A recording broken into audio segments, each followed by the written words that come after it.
como hemos venido hablando en esta serie a través de varios meses ya, hablando del matrimonio. Y hoy, el día, vamos a tocar un poquito de finanzas, no todo lo que podríamos hablar acerca de las finanzas, pero vamos a entrar en dos temas que son cruciales, y cruciales porque cuando estamos hablando con matrimonios, uno de los problemas más frecuentes que encontramos en los matrimonios, históricamente, no solamente nosotros, sino que históricamente, es el manejo del dinero. Cómo las familias, cómo los matrimonios manejan sus finanzas y cómo esto trae muchísimos conflictos, ¿verdad? Y es interesante cuando conversas con los matrimonios y les preguntas de cuánto es lo que ellos hablan acerca de sus finanzas, muchas veces encontramos que es muy poco.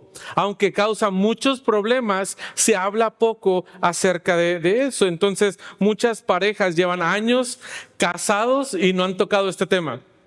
No, pues es que mi viejo se encarga de eso, ¿verdad? Y él es el que le corresponde, o aquí ella genera lo suyo, yo genero lo mío, y así vivimos a nosotros acerca del dinero. Pero hoy específicamente estaremos hablando de la deuda y de los ahorros, y lo vamos a hacer desde la perspectiva de Dios, porque en este tema específicamente sí tenemos mucho material. Dios sí habla acerca de las finanzas, cómo el creyente, cómo sus hijos deben de llevar las finanzas, y tenemos mucho de donde nosotros podemos echar mano, ¿verdad? Entonces, no vamos aquí a seguir consejos, vamos a tocar cosas prácticas, pero tratamos de que siempre sea desde una perspectiva bíblica cómo lo vamos a tratar, ¿verdad? Entonces, quisiera empezar con esta pregunta. ¿Qué tan cómodo se siente hablando de dinero como parejas? Es en plural. ¿Qué tan cómodos se sienten? Hablan frecuentemente de esto y no tienen que contestarme a mí, sino es para que nosotros estemos pensando, ¿verdad? Cuando hablamos de dinero, ¿esto termina en una plática buena? O normalmente cuando estamos hablando de dinero, esto se enciende y terminamos probablemente en pleitos, ¿verdad? O en desacuerdos. No llegamos a ningún punto. Si usted lo quiere evaluar en una escala del 1 al 10, donde 1 es muy poco cómodo y 10 es súper cómodo, somos muy abiertos en esto, pues sería un buen tema para que usted pueda estar conversando. Y esta plática o esta pregunta nos podría ayudar si nos preguntamos, bueno, ¿tenemos un plan de ahorro? ¿O qué es lo que nosotros pensamos acerca de las deudas como matrimonio? ¿Cómo eso afecta a nuestra familia? ¿Qué consecuencias trae a cada uno de nosotros, a nuestra pareja, a nuestros hijos, a nuestra tranquilidad, a nuestra paz familiar, ¿verdad? Y nos vamos a dar cuenta que estos temas son necesarios. Es necesario que hablemos de finanzas. Ahora, si tú dices, bueno, pues yo todavía no estoy casado, entonces este tema no aplica para mí. No, aplica muchísimo para ti, porque son principios que los podemos aplicar todos, o mejor dicho, que todos como creyentes deberíamos de estar aplicando esto. Lo primero que vamos a ver esta tarde es el fundamento bíblico de este tema, ¿verdad? El dinero no es tuyo. El fundamento bíblico es este: el dinero no es tuyo. Y eso ya no nos gusta tanto, ¿verdad? Porque el dinero es lo mío, yo me lo gané trabajando, entonces por lo tanto eso me pertenece. Salmo 24:1 dice: de Jehová es la tierra y su plenitud, el mundo y lo que en él habitan. Todo le pertenece al Señor. No es que algo es nuestro. E incluso es interesante cuando hablamos de los hijos. Hermano, nuestros hijos no son nuestros hijos. Somos administradores también del Señor, de nuestros hijos, y por lo tanto también de nuestras finanzas. No nos pertenecen, sino que les estamos administrando al Señor. Y antes de estos temas en específicos, tenemos que poner este principio. Y el dinero que pasa por nuestras manos no nos pertenece. O sea, todo el dinero que tú tengas en tu cuenta de banco, todo el dinero que tú tengas en tu cartera, abajo del colchón, hermano, ese dinero no te pertenece, es del Señor. Él lo ha provisto, Él lo ha dado. Sí, el trabajo que tú tienes, el esfuerzo que tú has puesto, el Señor lo ha utilizado para proveerte de este recurso que ahora tú tienes. Pero nosotros somos mayordomos, no dueños. Dios es el único que es dueño de todas las cosas, así como nos dice este pasaje. Entonces, los recursos que entran son del Señor. Los recursos que salen son del Señor.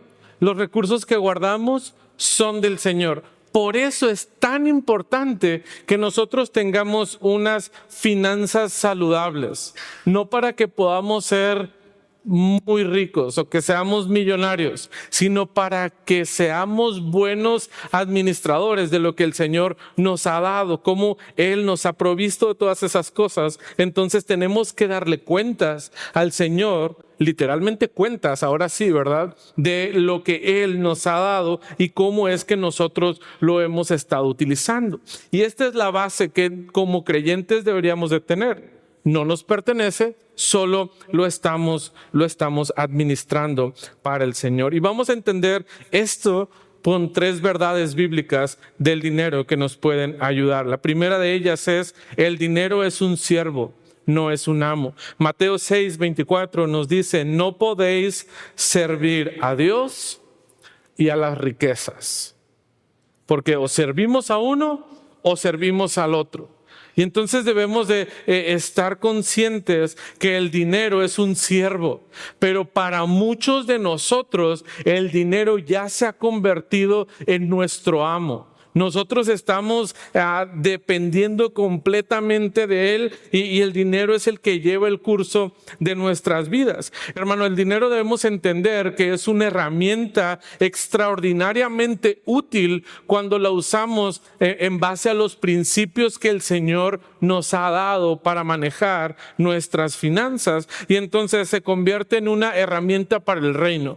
Y hermano, no te voy a hablar de que des a la iglesia, pero cuando nosotros estamos siendo buenos mayordomos de las riquezas, estamos glorificando a Dios y estamos también apoyando o sirviendo, mejor dicho, al reino de Dios y cumpliendo la responsabilidad que nosotros tenemos.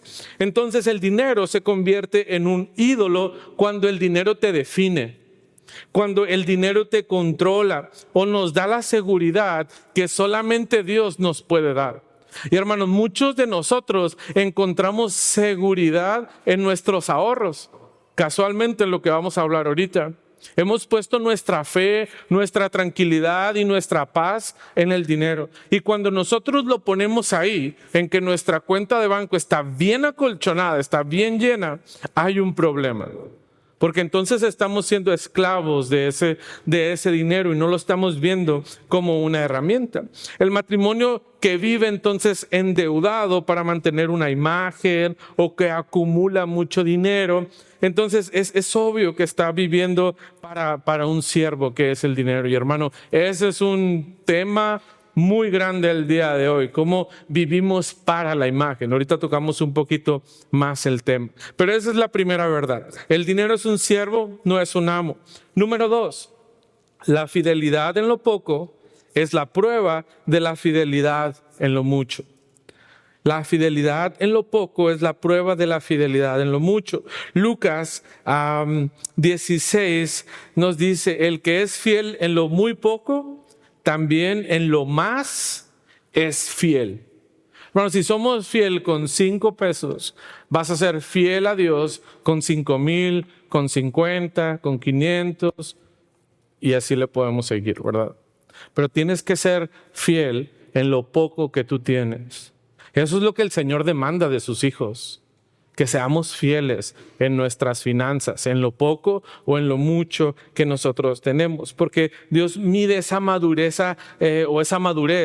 espiritual, en parte en la manera en la que nosotros manejamos nuestros recursos materiales. Si un creyente está utilizando sus recursos, su dinero, lo que el Señor le ha provisto, como el mundo, entonces está demostrando que es un creyente que no es fiel a Dios, sino que está siendo fiel a Él, a lo que Él quiere, a lo que Él le gusta, cómo Él ve la vida, y entonces de esa forma se siente confiado, se siente pleno. Y esa no es fidelidad, eso es que simplemente nosotros estamos aprovechando lo que el Señor nos ha dado. Y hay matrimonios que honran a Dios con sus finanzas en los años de escasez. Son fieles al Señor y permanecen dejándose guiar por los principios que Él nos ha hablado. Y por ejemplo, en los años de escasez es muy fácil correr a endeudarnos y tener otra vez, poder tener dinero, poder tener liquidez, ¿verdad? ¿Por qué? Porque no estamos poniendo nuestra confianza en el Señor. ¿En qué estamos poniendo nuestra confianza? En el dinero, en los recursos que el Señor nos puede dar. Entonces podemos darnos cuenta de esos problemas de fidelidad o de falta de confianza en el Señor, dependiendo de cómo vivimos en esos años de escasez. Y cuando estamos siendo fiel en esos años, yo creo que la mayoría, si no es que todos, hemos pasado por esos años difíciles, ¿verdad? Algunos dicen, bueno, es que no son años, son décadas. Bueno, pero hemos sido fieles. Y hermano, el Señor está viendo esa fidelidad, o el Señor también está viendo esa infidelidad. Y la prueba permanece porque no hemos puesto la confianza en el Señor. Entonces, como creyentes debemos de ser fieles en lo poco, porque es una prueba de la fidelidad. Y por último, el amor al dinero es raíz de todos los males. El amor al dinero es raíz de todos los males.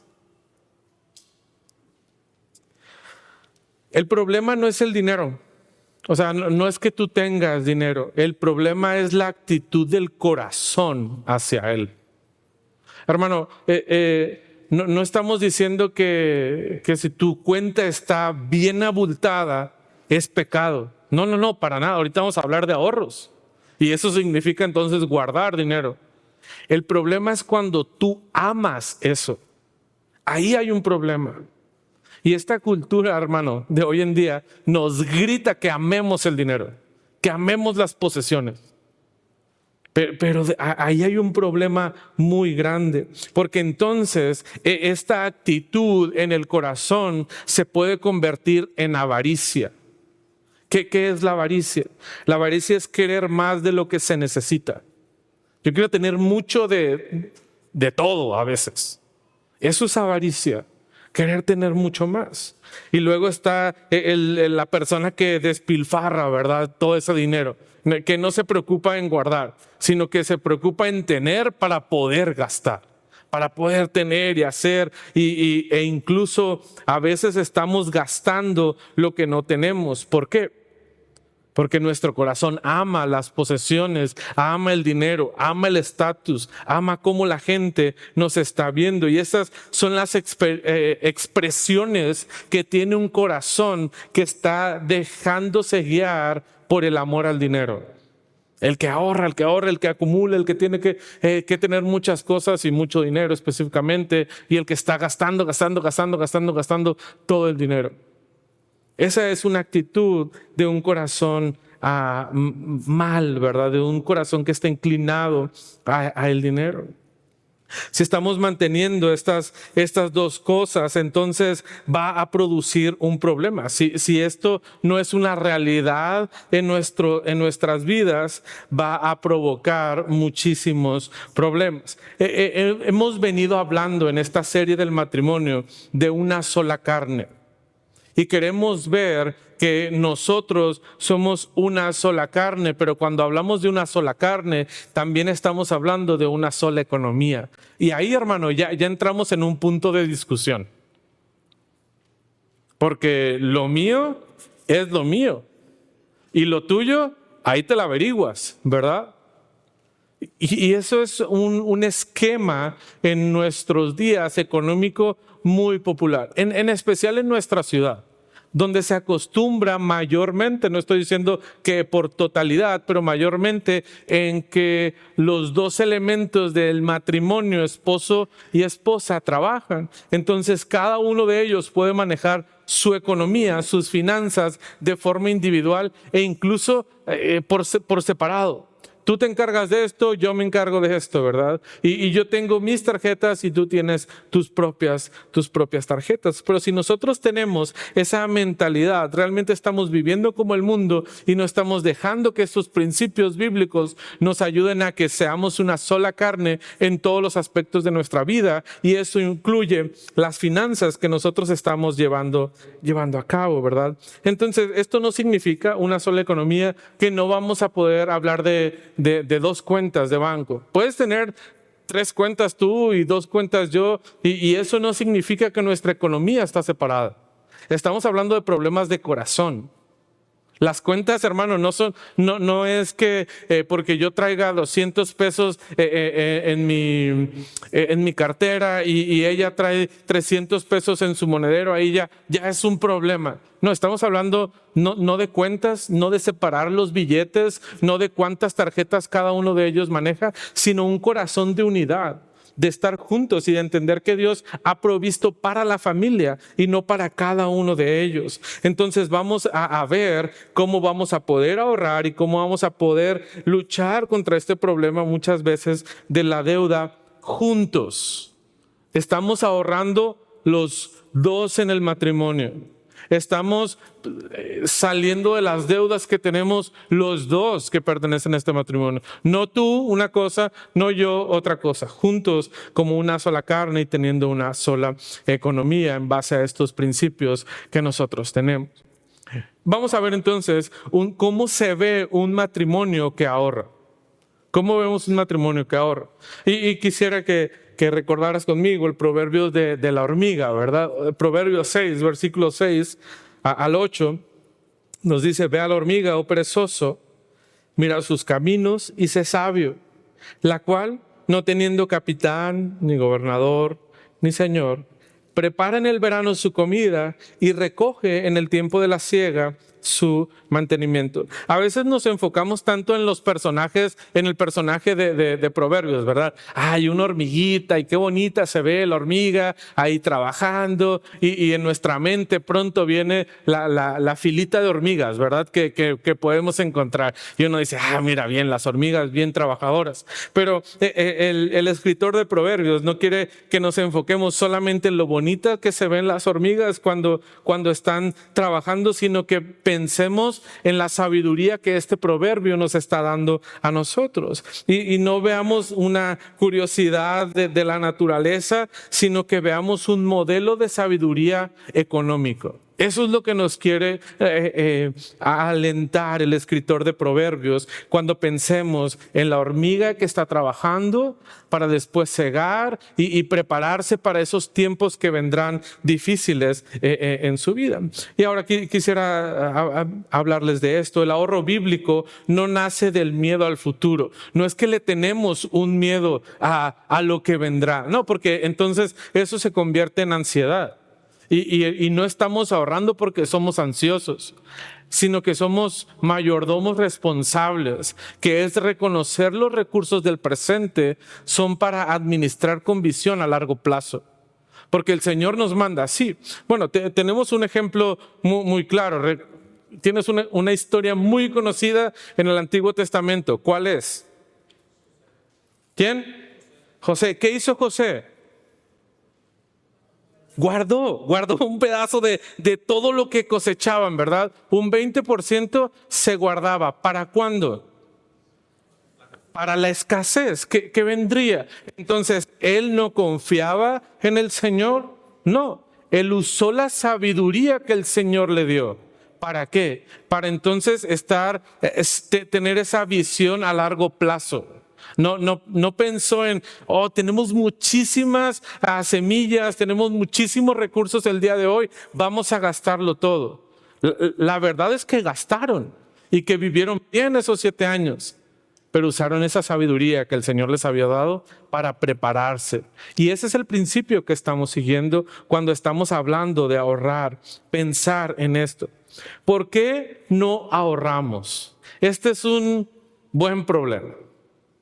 Porque a algunos, ahorita que yo estoy pensando cuando yo estoy diciendo acerca del ahorro, ustedes ya tienen un pensamiento negativo en sus mentes.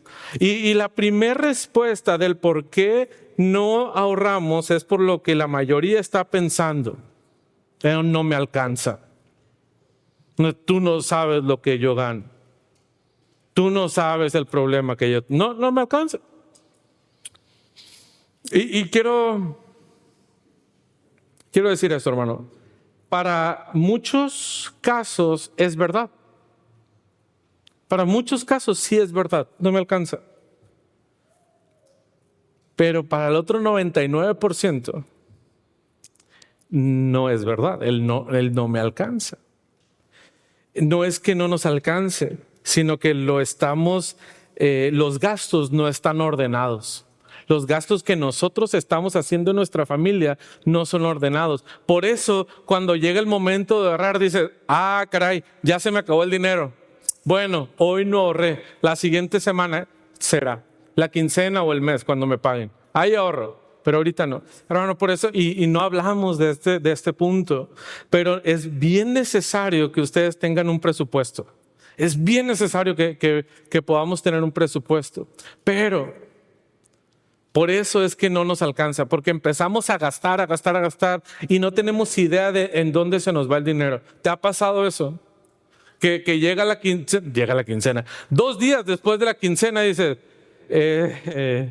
ya no tengo nada. ¿Qué voy a hacer? Me faltan 12 días, 13 días de la quincena todavía. ¿Qué voy a hacer, verdad? Pero si tú no tienes un presupuesto, probablemente va a pasar esto, la falta de un presupuesto hace que el ingreso se consuma sin que podamos explicar a dónde se fue. Y hablando de hormigas, hay muchísimas hormigas, pero no de las trabajadoras, sino gastos hormigas en tu sueldo, ¿verdad? ¿Y qué es eso? No es que te lo están robando, hermano. Es que tú te estás robando. Y estás gastando en cualquier cosa, ¿verdad? Es que, es poquito. Y de poquito en poquito, tu sueldo se va. Así, se acaba de un día para otro. Y ahí, por eso no ahorramos, porque no nos alcanza. ¿Por qué no ahorramos? Y esta es una mentirotototota que nos echamos. Ahorraré cuando gane más.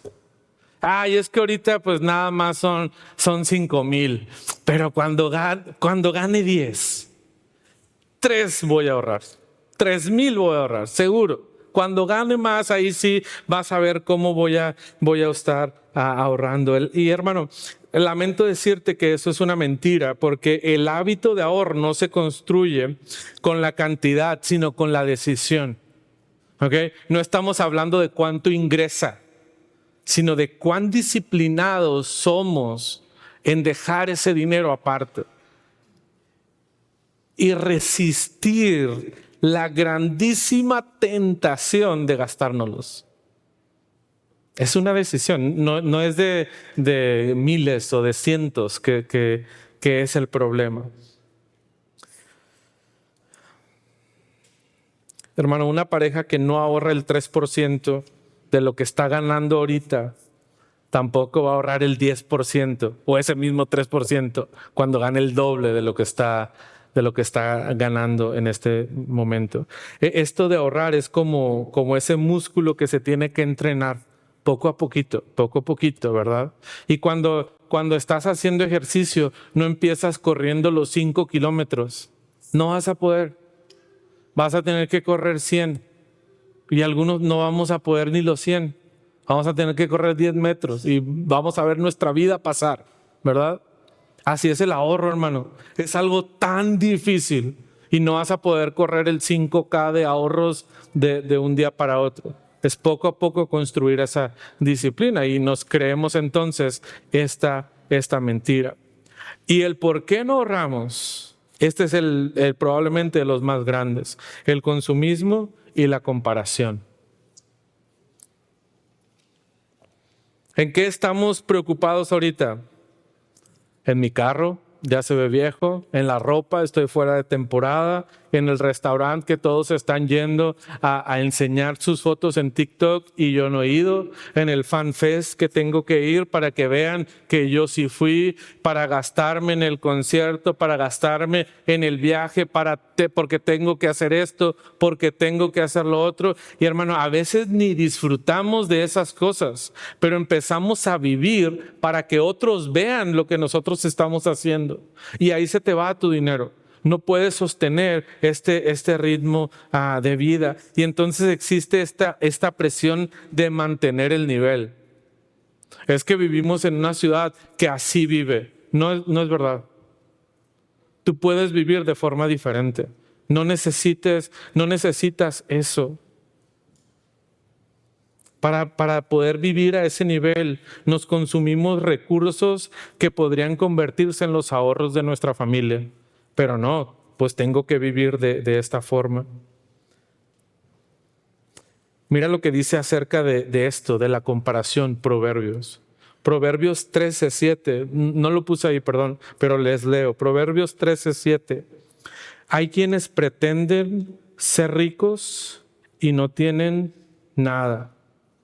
Y hay quienes pretenden, ser pobres y tienen muchas riquezas. Hermano, esto no se trata de cómo nos ven. No vivas para eso. Si tú estás viviendo de esa forma, vas a gastar todos tus ahorros. Y déjate adelanto algo, vas a gastar más de tus ahorros. Mucho más de eso. Y vamos a caer en un problema. ¿Qué vamos a hacer? Quiero animarte a que dejes de pensar en estas mentiras, en el no me alcanza, en el lo voy a hacer cuando ya gane mucho dinero y en la comparación. Deja de vivir de esta forma. Y quiero animarte a que empieces a ahorrar, a prepararte para esos días que el Señor nos ha llamado a prepararnos. Vamos a hablar de 3 formas en las que podríamos ahorrar como familias, como matrimonios, pero también como personas, como individuales, ¿verdad? Entonces, primeramente, todo creyente debería de tener el fondo de emergencias. Y este fondo de emergencias va a variar, ¿verdad? Es decir, si mi fondo de emergencias van a ser 1,000 pesos, probablemente el de Lalo van a ser 1,500 y el de Nacho van a ser 2,000 y cada uno va a ser completamente diferente y lo vamos a hacer. ¿Cómo vamos a saber el monto que nosotros queremos tener en ese fondo de emergencias? Bueno, primero necesitas saber cuánto es lo que tú gastas en un mes. Todo lo que tú gastas en un mes. Mi familia sobrevive con 5,000 pesos al mes. Muy bien. Tu primer meta para ese fondo de emergencia es tener 5,000 pesos. Pero realmente para tener un buen fondo de emergencias para cuando llegue no tengo trabajo, para cuando llegue un problema a la familia, cuando llegue situaciones de salud, muerte, esas son situaciones de emergencia. Realmente no quieres tener un mes, sino lo mejor será tener 3 meses. Entonces de 5,000 pesos, pues probablemente van a ser 15,000 pesos. Y hermano, estoy usando esta cantidad para que sea más fácil con mi cabeza en las matemáticas, ¿verdad? Pero cada uno de ustedes sabe cuánto es lo que gasta cada mes. Y probablemente aquí llegó el primer problema. Algunos de ustedes no saben cuánto gastan en el mes. Nomás vivimos así. Me llega esto, me lo gasto. Me llegó otro dinerito, me lo gasto también. No, trata de saber cuánto es con lo que realmente vives y procura tener ese separado ahí. Y esto es para evitar crisis económicas, porque si nosotros no tenemos este fondo, cuando llega una emergencia, van a llegar. Si no te has dado cuenta, las emergencias llegan. y mucho más seguido de lo que nosotros esperaríamos. Pero si tú no tienes algo separado de tus ahorros para cuando estas situaciones lleguen a tu vida, ¿qué va a pasar? ¿De dónde vamos a conseguir dinero? Tarjetazo, ¿verdad? Préstamo. Y ahí viene el otro problema, las deudas. Entonces, ten un fondo de emergencia para usarlo en estos momentos difíciles. Hay un autor que mucho del material que sale de ahí, el señor Ramsey, él dice incluso que cuando juntes el dinero de tus 3 meses, dice, eso es un poquito extremo, pero se ve bonito. Dice, pon el dinero en un cuadro, así como cuando es el de emergencias en los lugares que hay para sacar los hidrantes y todas esas cosas, ¿verdad? Dice, pon el dinero ahí, porque tú no vas a ir con un martillo y lo vas a romper para ir a cenar. O sea, lo vas a romper hasta que sea una emergencia real. Entonces ponlo ahí, pongan su cuadro, no lo pongan ahí a la vista, ¿verdad? Pero tal vez ahí en su recámara o en algún lugar ahí. Si no van allá, la gente lo va a quebrar y se va a llevar su dinero. Pero ese es un tip que usted podría poner, ¿verdad? Otro fondo que podemos tener como nuestros ahorros son de los proyectos. Hay diferentes proyectos que tenemos que hacer y esto nos ayuda. ¿Cuáles podrían ser algunos proyectos para usted? Las vacaciones, construir un cuarto ahí en casa o incluso puede ser algo tan básico como impermeabilizar mi casa. Estoy bien ajustado, entonces tengo que poner un ahorro cada quincena, cada semana para poder hacer este proyecto en mi casa, ¿verdad? No sé, la educación de sus hijos, el cambiar de carro, varios proyectos. Ahí va a depender de cada una de las familias. Y pueden ser tan sencillos como ese de impermeabilizar o puede ser uno tan grande como de cambiar el coche, ¿verdad? Estamos hablando de cantidades de dinero muy, muy diferentes. Y esto, cuando son proyectos, hermano, existe un gozo de verdad en el cual tú puedes llegar y pagar. Y saber que puedes pagar eso que estás haciendo, no que te vas a quedar ahí toda la vida endeudado por ese proyecto que estás haciendo. Y el último fondo pues sería el de retiro, ¿verdad? El fondo del retiro. Para muchos la Afore aquí en México, ese sería como la primera opción.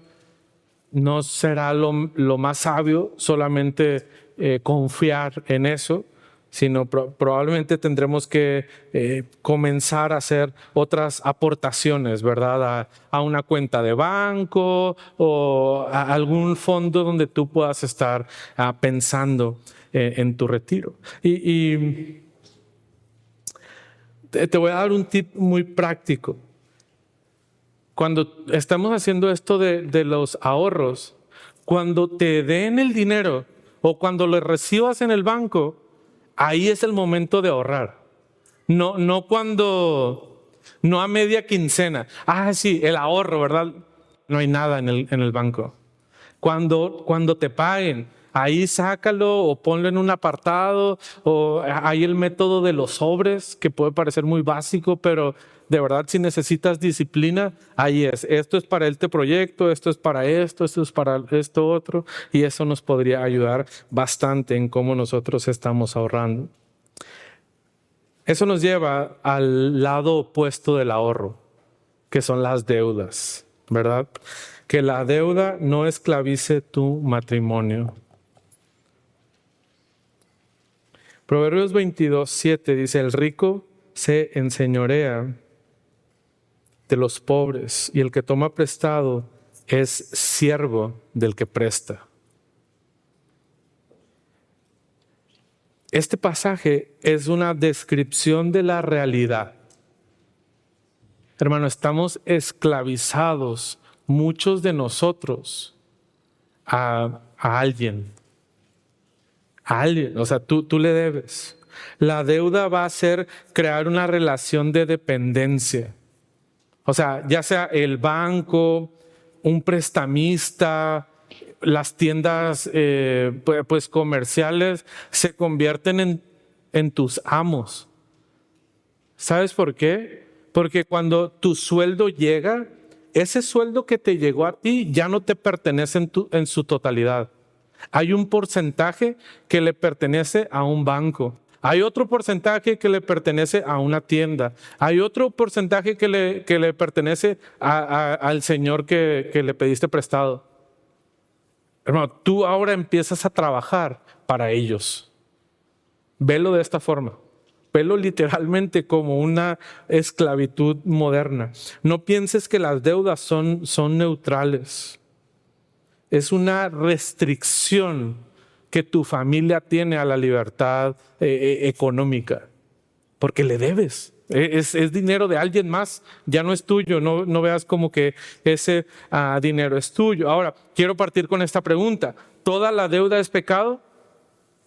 La verdad es que no.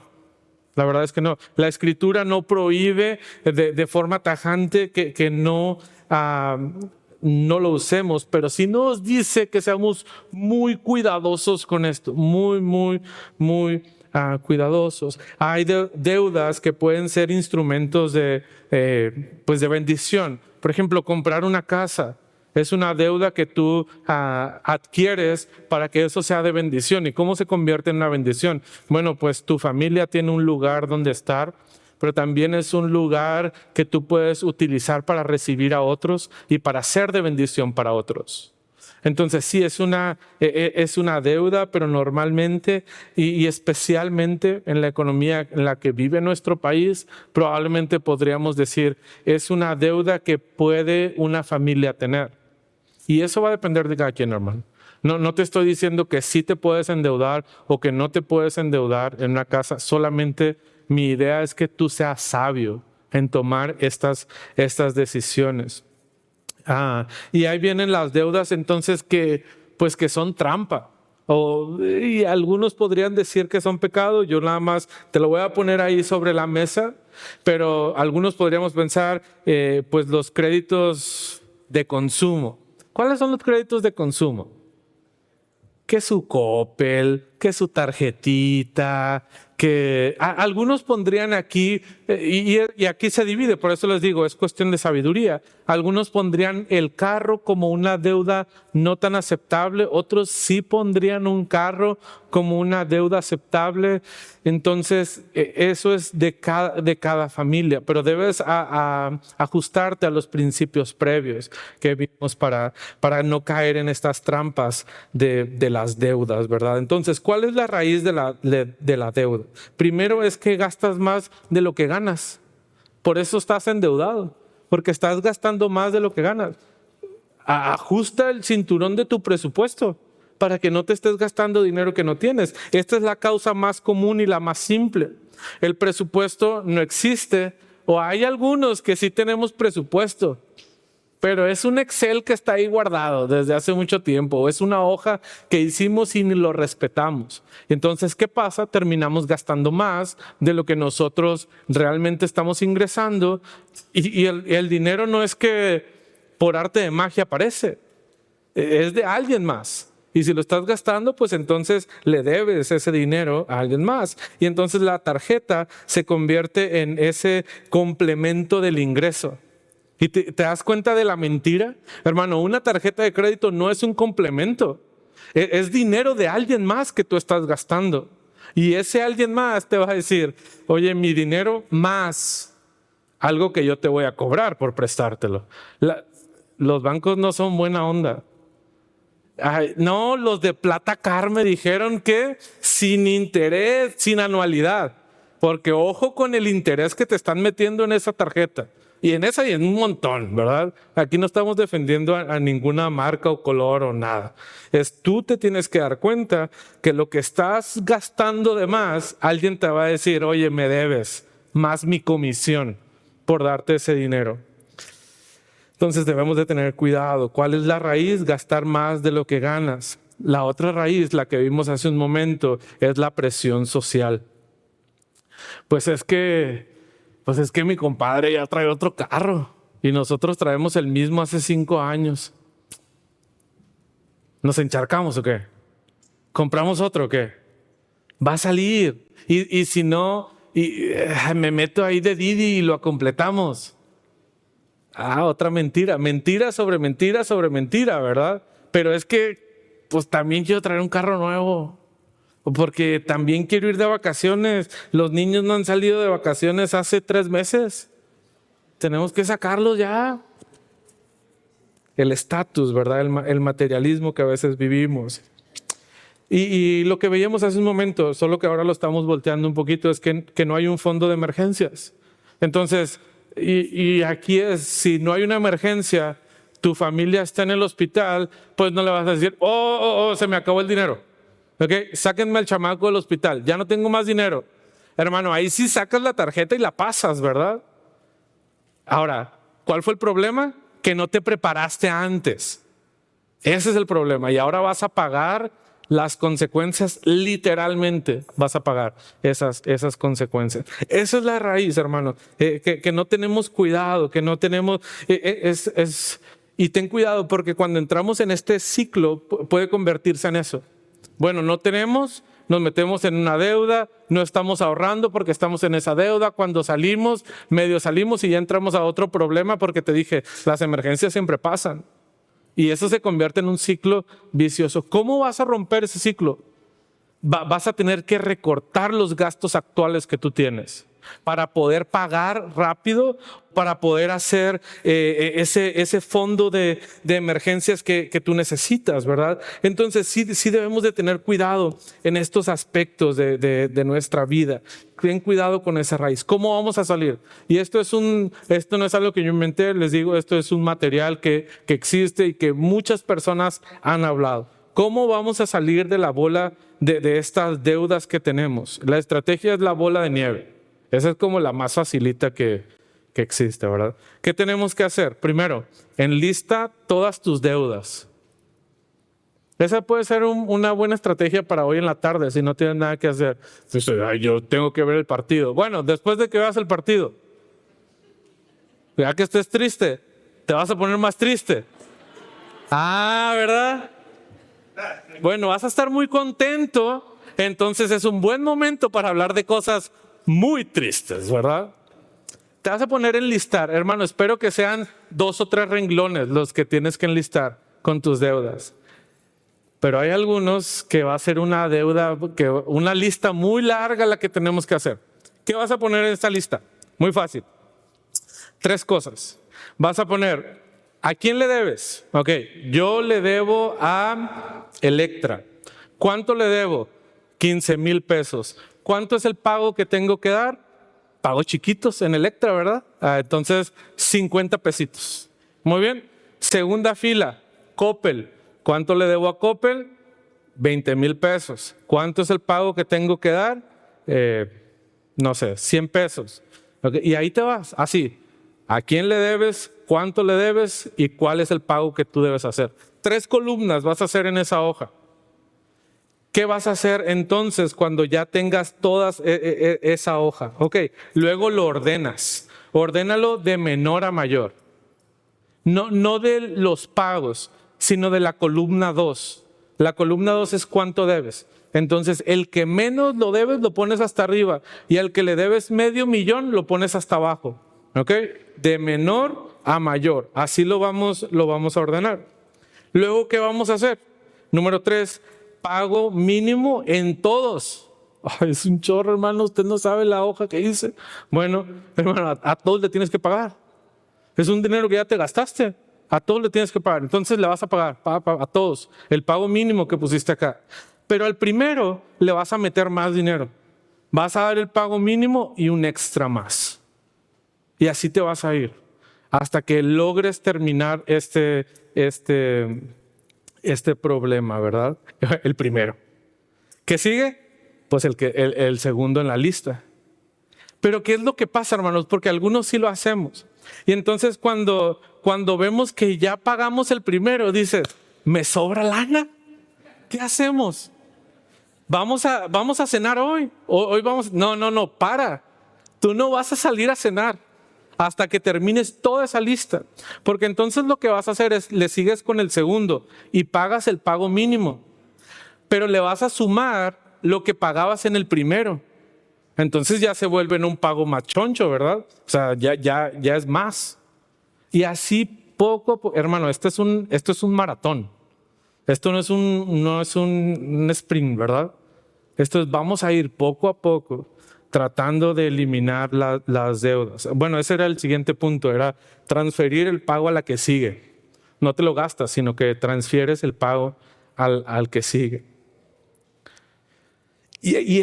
¿Por qué se llama bola de nieve? Porque entonces empiezas con una deuda pequeña y la eliminas y luego la que sigue y entonces como que esa libertad que tú tienes va creciendo, libertad de pagarle a la deuda, ¿verdad? Y luego va a ser una libertad financiera para ti. Pero entonces va creciendo, va creciendo y va creciendo. Y hermano, cuando logres llegar a no tener deudas, aquí te van dos consejos. El primero es no te endeudes otra vez. No es que digas, bueno, como que me siento raro, ¿verdad? Como que no le debo a nadie. Hermano, esto es real, 100% real, ¿ok? Como que no te endeudes, no lo hagas. Pero todo eso que tú estabas pagando, ¿qué tal si lo ahorras? Porque ya sabes que puedes vivir sin ese dinero. De verdad, sí puedes vivir. Entonces ahórralo, ahorra esa cantidad que tú tienes, ¿verdad? Y eso va a ayudarte a que tú puedas salir de las deudas. Hermanos, para algunos de nosotros esto pudiera parecer, no, es bien difícil porque tenemos muchas deudas. Pero quiero animarte de verdad. El proverbio nos dice que nos convertimos en esclavos de esas personas. Y hermano, un creyente se supone que por definición está libre de esclavitud. Entonces estamos yendo en contra de lo que verdaderamente somos como creyentes. Te animo a que puedas salir de este punto. Lo último que quise poner ahí es un mini presupuesto. Esto realmente no es como que un presupuesto real, pero esto nos podría ayudar a tener una idea. Primeramente, ¿qué es lo que vamos a poner ahí? El 10%, ponlo de ofrendas y diezmos en tu sueldo, ¿ok? El 10% van a ser para ofrendas y diezmos, porque primero es lo de Dios. Así lo vas a diseñar y así lo vas a cumplir también. Entonces, cuando te llegue tu dinero, sepáralo.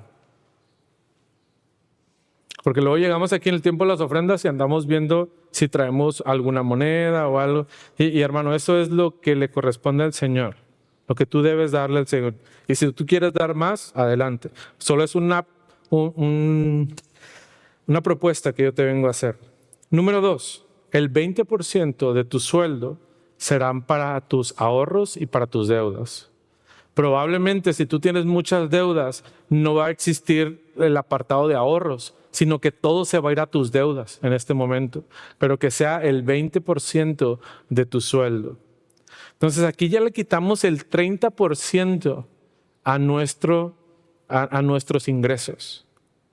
Y el reto para nosotros sería vivir con el 70% de tus ingresos. El 70% de tus ingresos sería para gastos del hogar. Para muchos de nosotros pensar en vivir con el 70%, dices, es una locura. Yo gasto el 150% en mis gastos. ¿Cómo me pides que viva con el 70%? Ahí hay un problema. ¿Ok? Entonces, haz un ejercicio en el que tú analices muy bien cuáles son todos tus gastos. Hermano, yo te animo a que si vas mucho a la tienda, anotes ese gasto también, cuando estés haciendo los gastos. Si tú eres mucho de pasar al cafecito, anota también el cafecito. Al Oxxo por mi coquita, anota la coquita también del Oxxo. Todos los gastos, anótalos.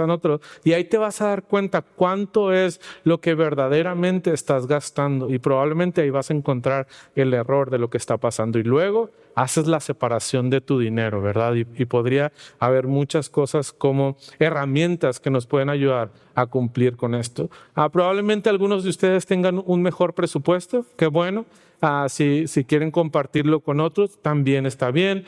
Si usted no tiene un presupuesto, pídale ayuda a alguien. Y si te dice, no, yo ni sé de eso, pues los dos van y buscan ayuda de otra persona y así hasta que encuentren a alguien que les pueda ayudar, ¿verdad, hermano? Como conclusión, el dinero es un asunto espiritual. que revela el estado de tu corazón. Aprender a manejar el dinero no es para ser rico. No buscamos que sean millonarios, no es el consejo millonario que estabas buscando. Buscamos eso, es porque somos llamados a ser mayordomos fieles, que nuestras finanzas glorifiquen a Dios. Ese es el llamado que tenemos. Si en el camino el Señor nos permite tener gran cantidad de dinero, por lo fiel que hemos sido en lo poco que Él nos ha dado, gloria a Dios. Usémoslo para la expansión de su reino, usémoslo para Él. Sí, tengamos buenas vacaciones, no está mal tener buenas vacaciones si hemos sido buenos administradores de lo que el Señor nos ha dado.